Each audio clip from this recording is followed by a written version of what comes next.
The 30th of January, 1933, Germany. Adolf Hitler is appointed Chancellor of Germany, and the Nazi regime quickly begins to restrict the civil and human rights of the Jews and other individuals deemed to be enemies of the state, and opens the first concentration camp, Dachau, situated near Munich. The Nazis persecute not only Jews and political prisoners, but also thousands of homosexual men and lesbians, whom they track down thanks to denunciations from the public, who refer to them as being perverse. Even though the Nazis are less concerned with lesbians, they investigate and interrogate them as well, because according to Nazi ideology, lesbians are guilty of lowering the Reich's birth rate and weakening the master race. A number of them would end up in concentration camps, where they would be beaten, raped, and murdered. During the Weimar Republic, which was the government of Germany from 1918 to 1933, German society experienced complex social, political, and cultural transformations.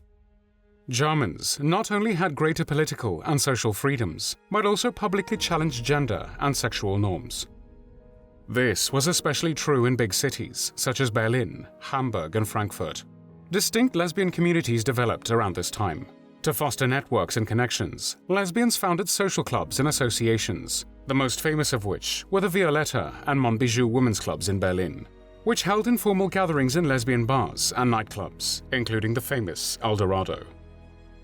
Meeting places were advertised in a new lesbian press that emerged in the mid-1920s, and lesbian journals also contributed to the growth of lesbian networks.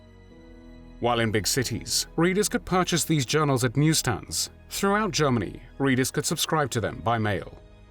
Other types of lesbian literature, including novels, also began to appear more frequently. Public discussions of sexuality had occurred in Germany since the late 19th century. However, the social atmosphere during the Weimar Republic created more space for these conversations. There were discussions about same-sex sexuality, commonly called homosexuality at the time. Physician and sex researcher Magnus Hirschfeld, as well as others, organized gay and lesbian friendship leagues, which also included heterosexual members. These groups advocated for the decriminalization of sexual relations between men and the repeal of paragraph 175, which from 1871 banned sexual relations between men. In this endeavor, they found allies on the political left and center. Hirschfeld and others also sought to educate the public about sexuality. For example, they promoted Hirschfeld's ideas that homosexuality is inborn and not a vice or perversion. Large numbers of Germans were opposed to these public discussions of sex and sexuality.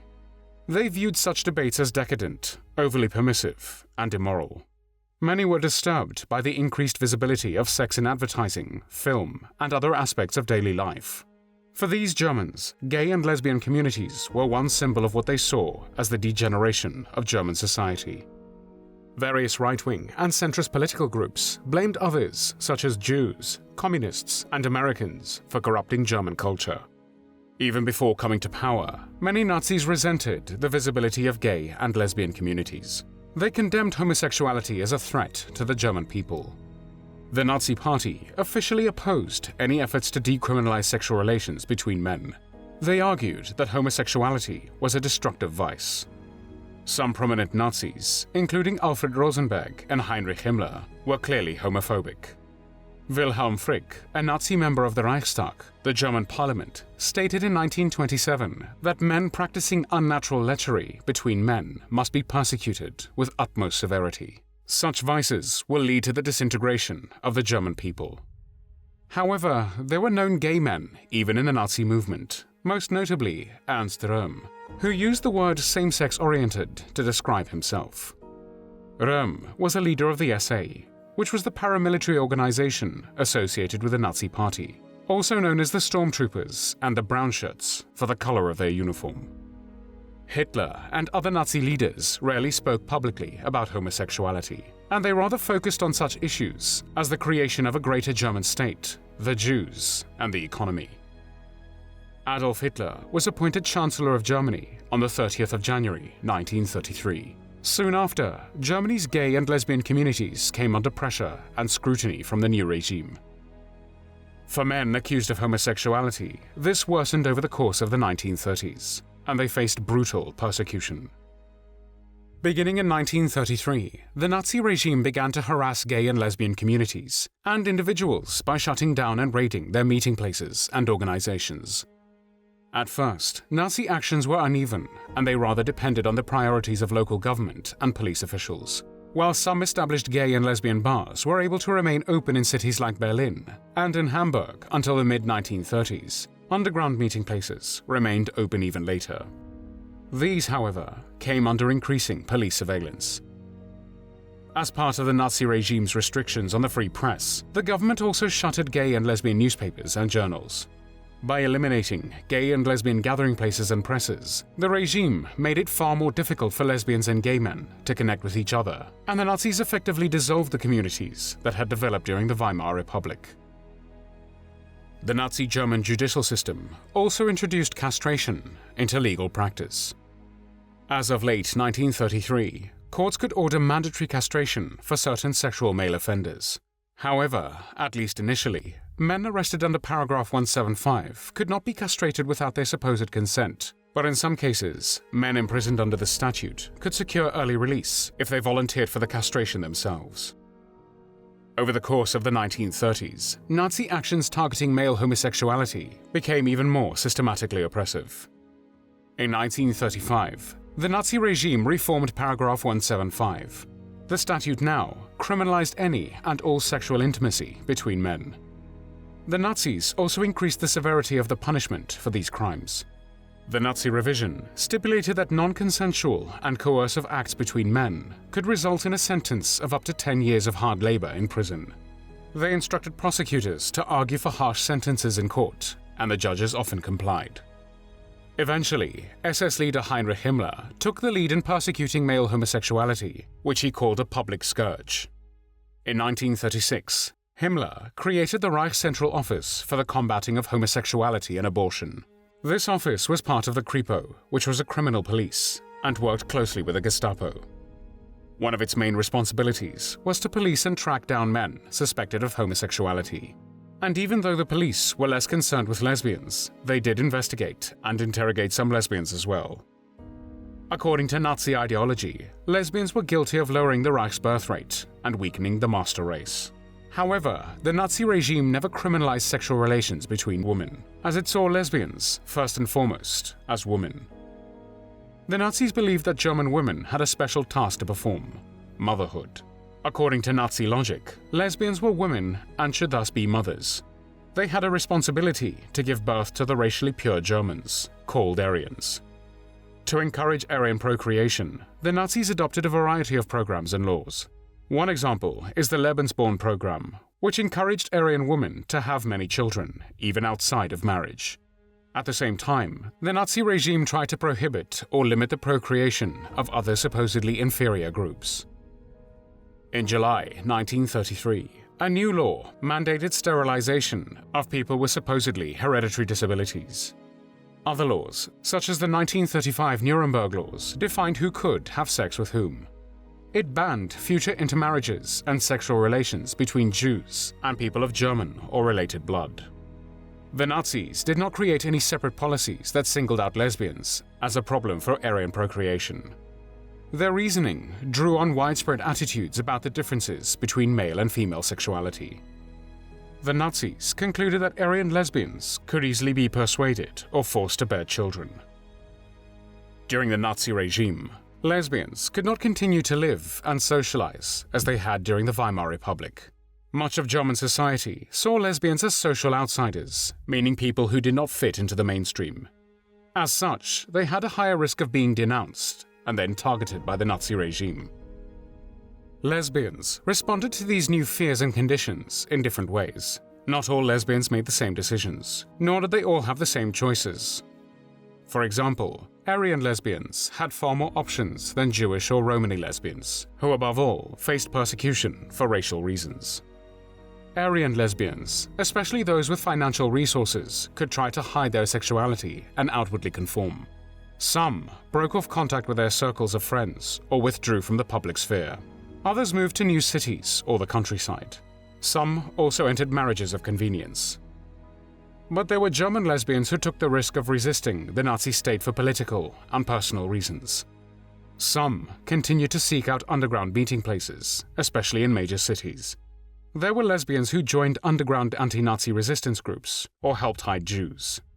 Such was the case of Frida Belinfonte, a half-Jewish lesbian who was a member of the Dutch gay resistance group called the CKC. She became a good friend of the artist Willem Aronders, an openly gay man also active in the Dutch resistance. They both participated in the destruction of the Amsterdam Population Registry offices in March 1943.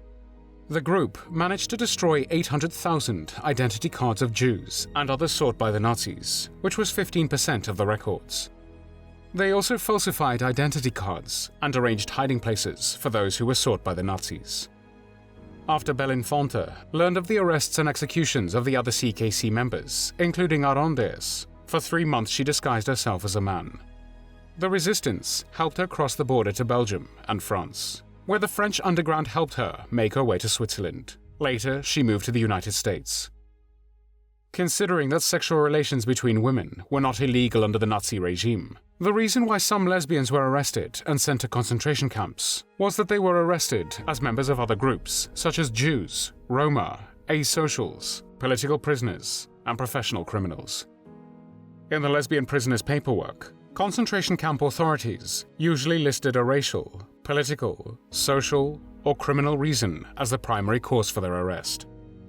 In a few cases, the authorities also noted their sexuality.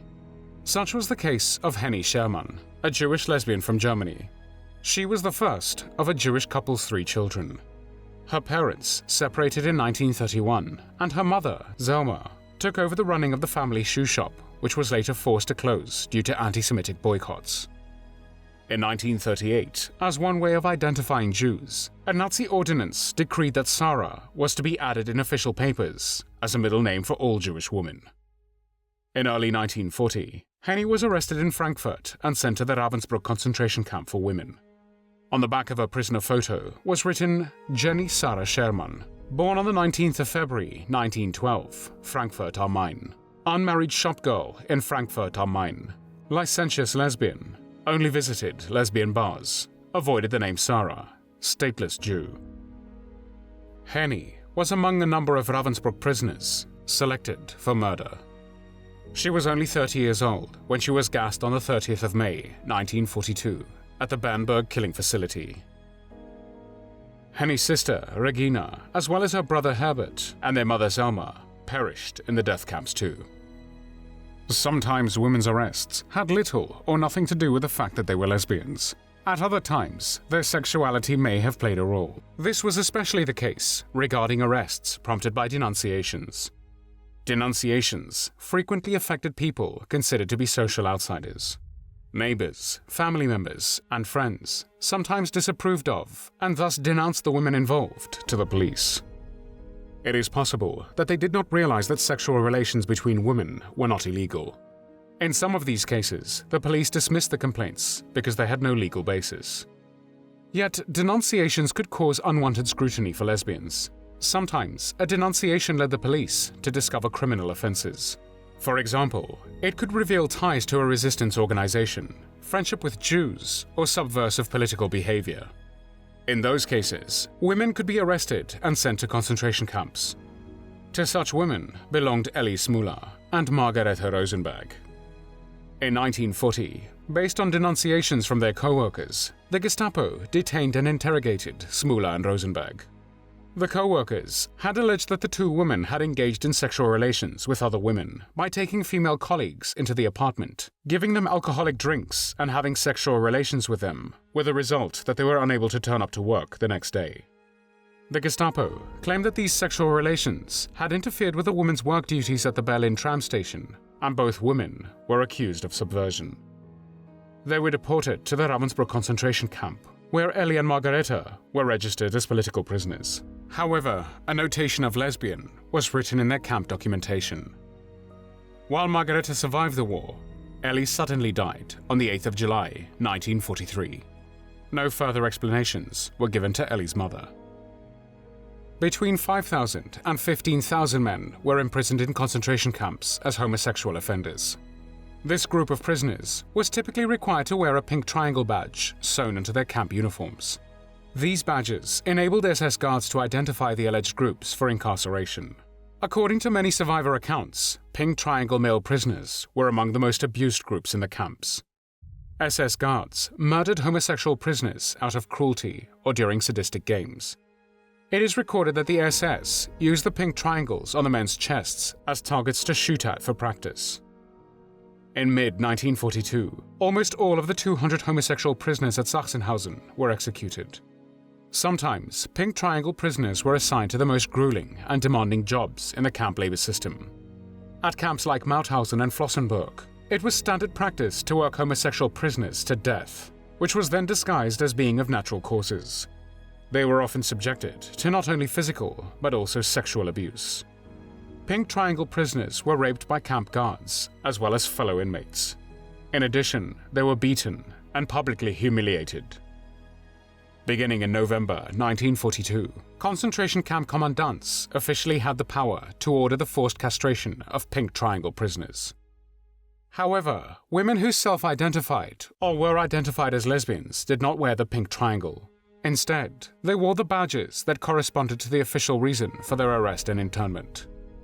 First-hand testimonies, memoirs, and diaries of former prisoners reveal that prisoners had sexual encounters with each other in the concentration camps.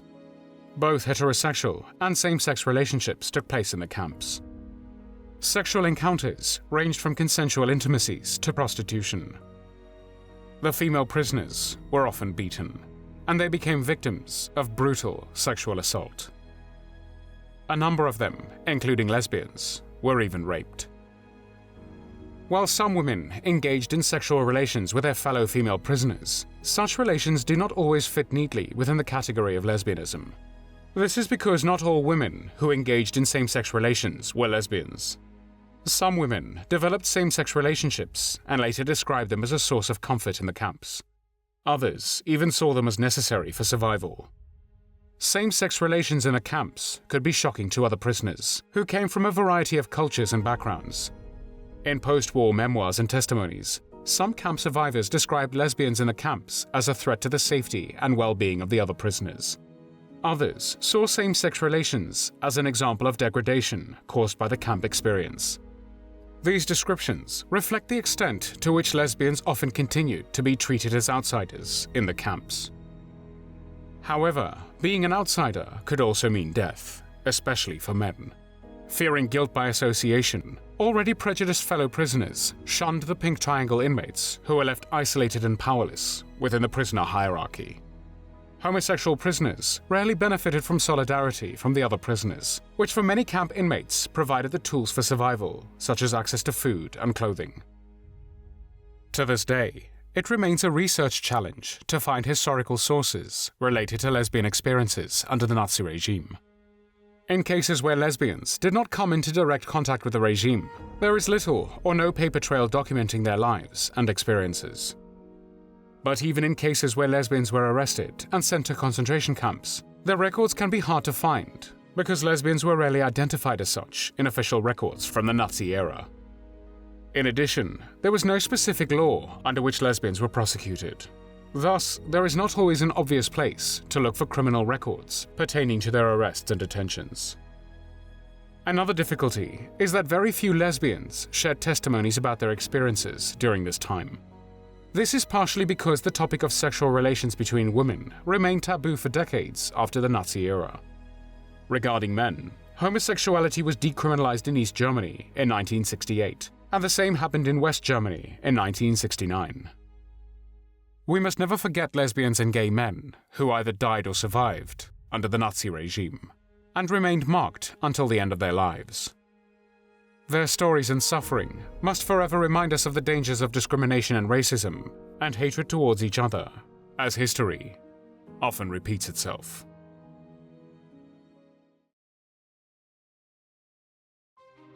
Thanks for watching the World History Channel. Please help us to create more videos by clicking on the donation link. Thank you, and see you next time on the channel.